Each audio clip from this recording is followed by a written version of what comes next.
Frères et sœurs, que la paix et la grâce de notre Seigneur et Sauveur Jésus-Christ soient avec vous.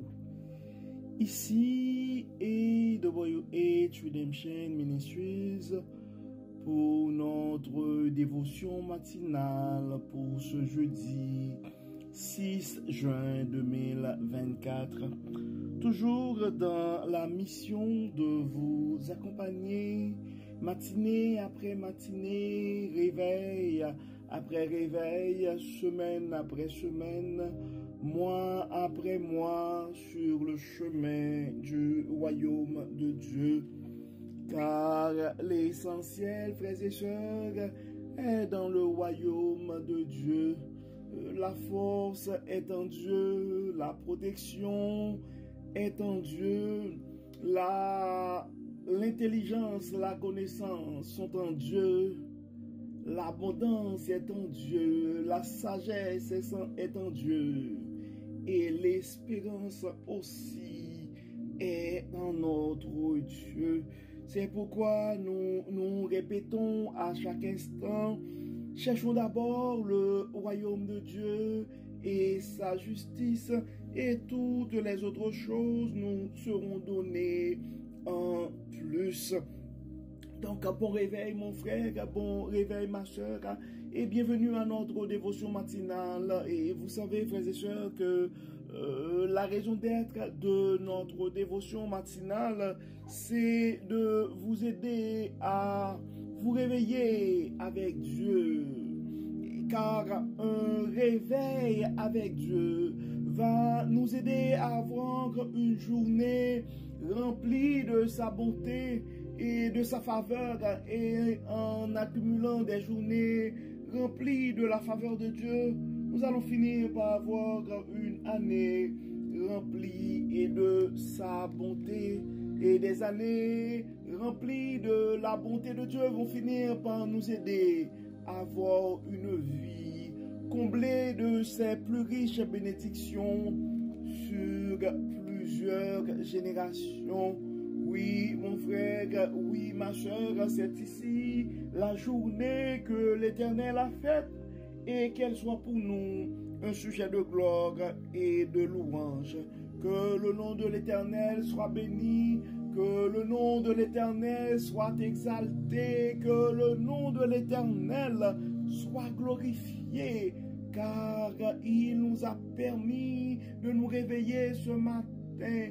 Beaucoup n'ont pas survécu cette nuit, frères et sœurs. Oui, beaucoup ne se sont pas réveillés ce matin.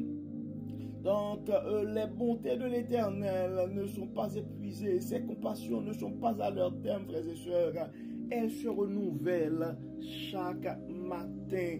Oui, les bontés de l'Éternel se renouvellent ce matin pour toi, mon frère.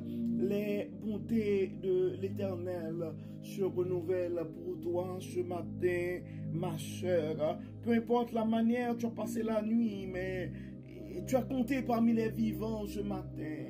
Et des gens se sont endormis et ne se sont pas réveillés alors qu'ils étaient en meilleure forme probablement que nous.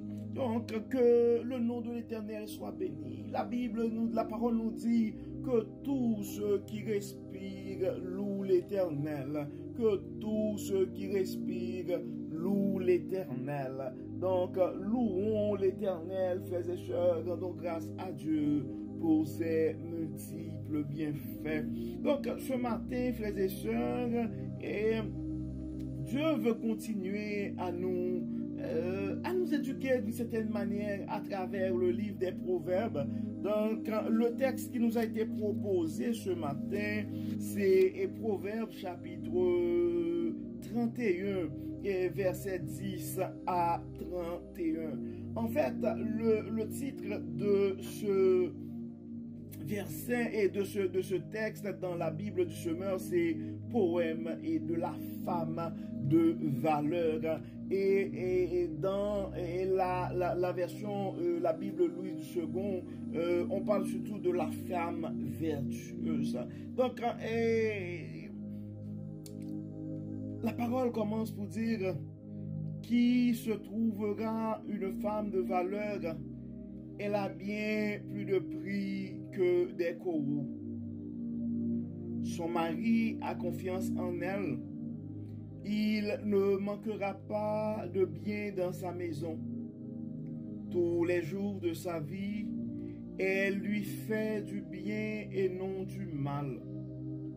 Elle cherche avec soin du lin et de la laine et les travaille de ses mains avec plaisir. Comme un vaisseau marchand, elle apporte de loin en son logis des vivres. Elle se lève quand il fait nuit encore.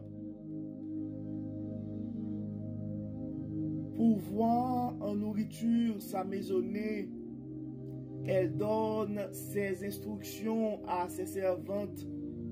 Elle pense à un champ, alors elle l'achète. Du fruit de son travail, elle plante une vigne.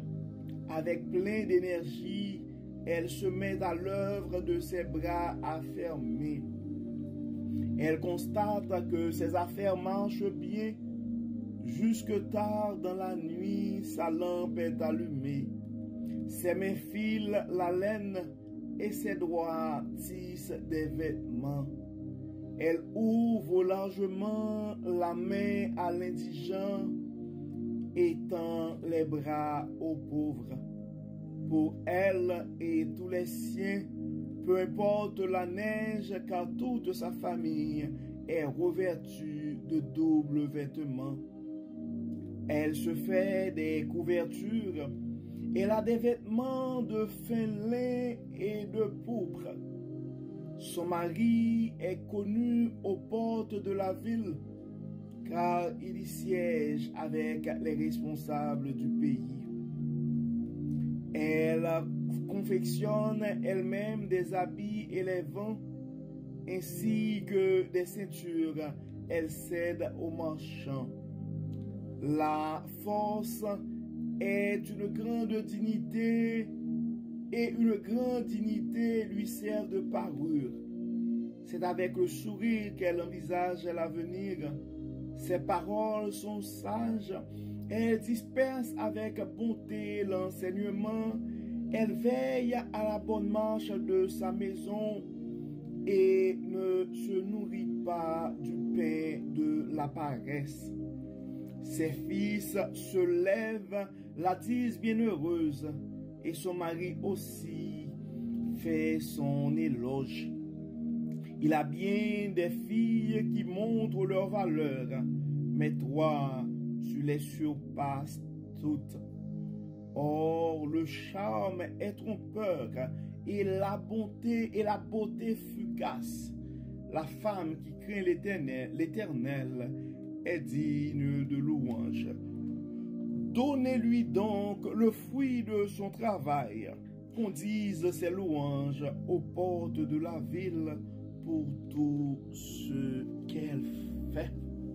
En fait, vous pouvez voir, frères et sœurs, c'est un texte qui met en valeur la femme vertueuse, la femme de valeur. Et généralement, dans le langage, généralement, on parle de la femme, le Proverbe 31. Et on s'entend quand on est parent, particulièrement les mères, chaque parent souhaite au moins que leur fils va épouser une femme vertueuse, une femme à la dimension de Proverbe 31. Donc la Bible nous dicte, frères et sœurs, le profil, je dirais, de la femme et de valeur. En fait, les temps changent, mais les valeurs, ils restent, frères et sœurs. Donc, c'est la Bible qui parle. En fait, et la première chose, j'aime le verset 10, qui se trouvera une femme de valeur. C'est comme une question. Elle a bien plus de prix que des coraux. Son mari a confiance en elle et elle ne manquera pas de bien et dans sa maison. Donc, généralement, Proverbe et 31 décrit effectivement la femme vertueuse comme une perle rare et quelque chose de... En fait, pas quelque chose, mais c'est vraiment une chance pour un homme de trouver une femme vertueuse. Donc, elle a bien plus de prix que des coraux. Donc, son mari a confiance en elle. C'est quelqu'un qui inspire confiance. Et ça dit, il ne manquera pas de bien dans sa maison. Donc, un jeune homme, et toi qui cherches une compagne dans la vie, Proverbe 31 te donne ce matin et le profil de l'âme sœur. Toi aussi, jeune femme, où la Bible te dicte ce matin et le comportement à avoir. En fait, son mari a confiance en elle, il ne manquera pas de bien dans sa maison. Tous les jours de sa vie, elle lui fait du bien et non du mal. Elle cherche avec soin du lin et de la laine et les travaille de ses mains avec plaisir, comme un vaisseau marchand. Elle apporte de loin en son logis des vivres. Elle se lève quand il fait nuit encore pour voir en nourriture sa maisonnée. Elle donne ses instructions à ses servantes. On s'entend, le texte a été écrit et avec la civilisation, avec le temps, et donc la réalité est probablement différente, mais les valeurs restent les mêmes. Donc on voit que Proverbe chapitre 31 présente quand même le profil d'une femme responsable. Et le profil d'une femme responsable et respectueuse aussi. En fait, une femme responsable, respectueuse et respectée aussi. Et il y a quelque chose que j'aime beaucoup dans ce texte. Je dirais même c'est comme un texte complet et ça décrit un peu le profil de la femme de valeur, de la femme vertueuse. Mais ça dit aussi que donnez-lui donc le fruit de son travail, qu'on dise ses louanges aux portes de la ville pour tout ce qu'elle fait. Donc, on voit que le texte est complet. Ça présente le profil de la femme vertueuse, mais ça nous appelle aussi à donner, à les apprécier à leur juste valeur. Ça parle de la reconnaissance. Donnez-lui donc le fruit de son travail. Qu'on dise ses louanges aux portes de la ville pour tout ce qu'elle fait. En fait, la Bible présente, en fait, le texte, la femme vertueuse, en fait, on voit clairement, c'est une femme respectueuse, c'est une femme qui travaille, c'est une femme responsable, je dirais, c'est une femme responsable, c'est une femme respectueuse et respectée. Mais c'est une femme aussi qui est honorée, qui devrait être honorée et reconnue pour son travail.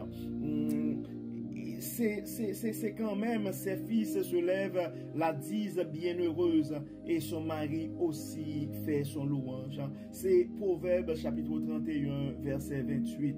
Elle veille et enfin le verset 27 ça dit à mes souhaits frères et sœurs. Donc Proverbe, excusez-moi, donc Proverbe chapitre 31 verset 26 ça dit ces paroles sont sages. En fait, je pourrais même commencer dans le verset 25. La force et une grande dignité lui servent de parure. La force et une grande dignité lui servent de parure. C'est avec le sourire qu'elle envisage l'avenir. Elle envisage l'avenir avec le sourire. C'est une femme visionnaire. Il y a une chose aussi dans ce texte et que j'aime beaucoup, c'est dans le verset 16. Ça dit, elle pense à un champ, alors elle l'achète. Du fruit de son travail, elle plante une vigne. Donc on voit, et frères et sœurs, et des fois, contrairement à ce qu'on pense, et ou des fois à certains commentaires, des fois, les gens pensent que la Bible met comme au second rang la femme. Au contraire, on parle ici de la femme vertueuse. On s'entend, c'est vraiment une femme de valeur. Et même dans le mystère de Jésus-Christ, vous avez vu que les femmes ont toujours eu une grande importance. Mais on parle bien sûr de la femme de valeur, de la femme vertueuse, parce que la Bible nous suggère aussi de nous éloigner de certaines, de la femme étrangère généralement que la Bible dit, mais on décrit aussi et de nous éloigner de la femme perverse et tout ça. Et donc mais aujourd'hui nous allons garder ça positif et nous allons vraiment nous concentrer et sur la femme et de valeur, la femme vertueuse, la femme et selon Proverbe et 31. Donc j'aime beaucoup ce verset. Et le verset 16 en Proverbe 31, ça dit, elle pense à un champ, alors elle l'achète. C'est une femme d'action. Du fruit de son travail, elle plante du vigne. Et ça continue pour dire que ses paroles sont sages. En fait, la force, dans le verset 25, j'aime le verset 25 aussi, ça dit, la force et une grande dignité lui servent de parure. C'est avec le sourire qu'elle envisage l'avenir. Ses paroles sont sages. Elle dispense avec bonté l'enseignement. Donc c'est une femme enseignante aussi. Elle enseigne probablement les bonnes manières à ses enfants, mais des fois aussi à son mari. Elle veille à la bonne marche de sa maison et ne se nourrit pas du pain de la paresse.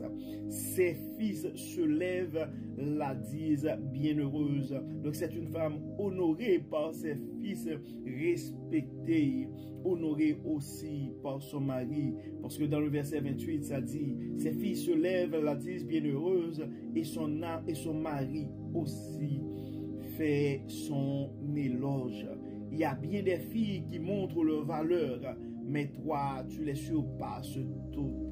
Or, le charme est trompeur et la beauté fugace. La femme qui crée l'Éternel est digne de louange. Donc, nous devons nous rappeler aussi, particulièrement nos frères, donc, la femme qui crée l'Éternel est digne de louange.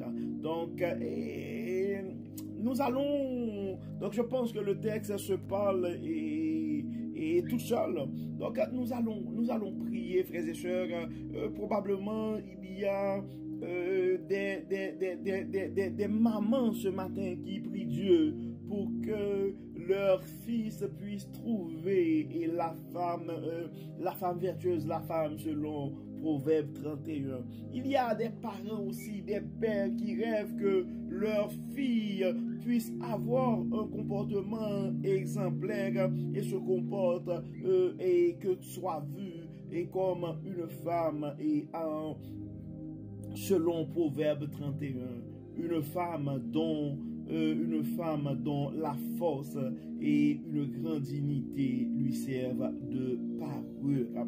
Donc, nous allons prier, frères et sœurs, nous allons demander à Dieu de conduire les pas de nos jeunes gens vers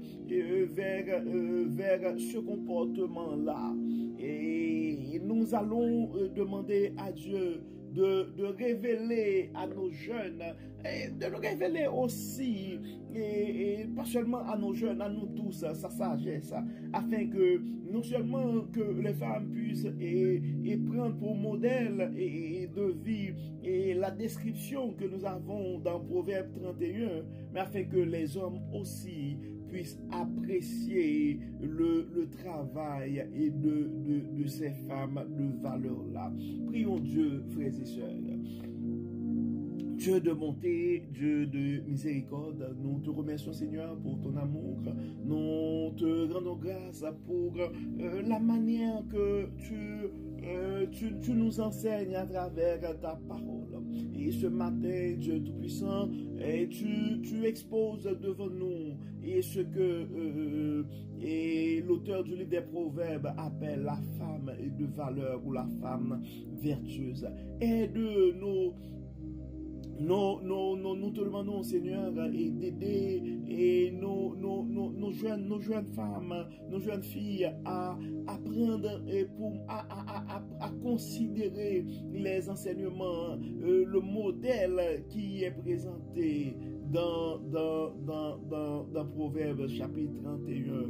Mais aide aussi à nos hommes de pouvoir apprécier la valeur de ces femmes vertueuses.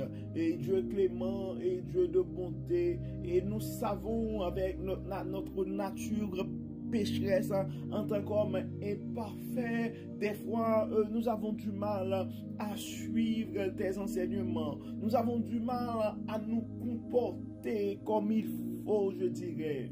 Mais nous savons avec l'aide de ton Saint-Esprit, nous puissions agir comme ça doit. C'est pourquoi nous te demandons, Dieu Tout-Puissant, de chasser en nous tout ce qui n'est pas de toi, d'éloigner de nous toute forme de mauvaise relation, toute forme de mauvaise connexion.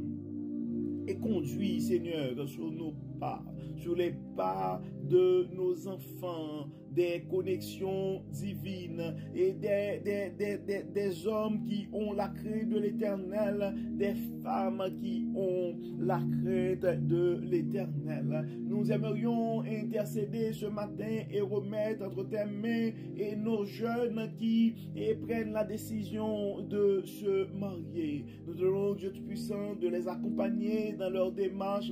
Nous demandons, Seigneur, de les soutenir et de pouvoir à tous leurs besoins. Nous remettons aussi entre tes mains nos frères et sœurs qui sont malades. Tu les connais par leur nom. Nous demandons, Seigneur, de les soutenir, de les guider, de les protéger. Nous savons, Dieu Tout-Puissant, que tu es le grand médecin par excellence. Tu les connais par leur nom. Tu connais leur diagnostic.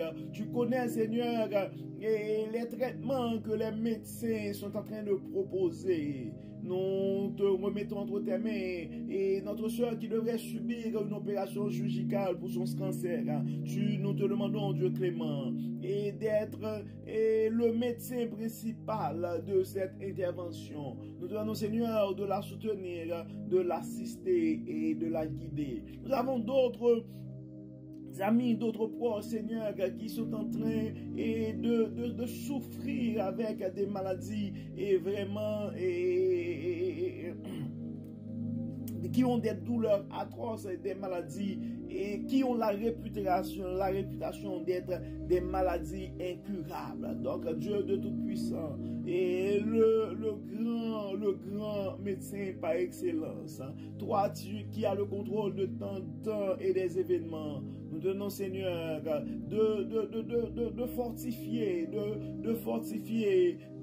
nous te demandons, Dieu clément, de faire briller ta gloire, de révéler ta puissance à ces sœurs qui sont malades, à ces frères qui ne sont pas en santé. Tu connais leur diagnostic, tu connais les traitements, tu connais leurs souffrances. Nous demandons, Dieu Tout-Puissant, d'intervenir présentement et de les aider, de les accompagner, Dieu clément. Nous remettons et entre tes mains aussi et d'autres frères et sœurs qui ont des projets et de voyages, qui devraient quitter leur pays pour aller vivre dans un pays étranger, toi le Dieu des opportunités. Nous te demandons, Seigneur, de tracer la route pour ces frères et sœurs, de les guider, de les aider et d'ouvrir des portes pour eux, Dieu clément. Il y a d'autres, Seigneur, qui attendent la réponse, probablement une réponse au niveau de l'immigration. Il y a d'autres qui cherchent un emploi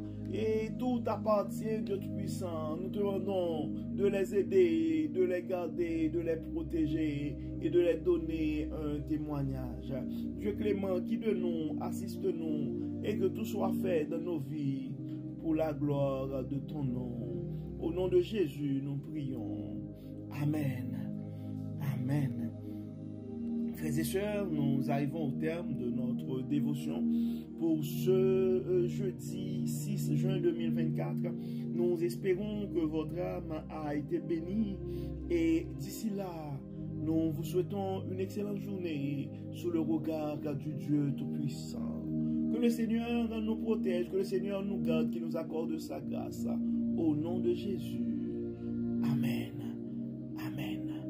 Bon jeudi, frères et sœurs. Et à demain. Et si ce n'est pas encore fait, nous t'invitons à partager ce message à un frère ou à une sœur, car on ne sait jamais ce que la parole de Dieu peut faire dans la vie de l'un de ses enfants. Encore une fois, bon jeudi et à demain. Bye bye.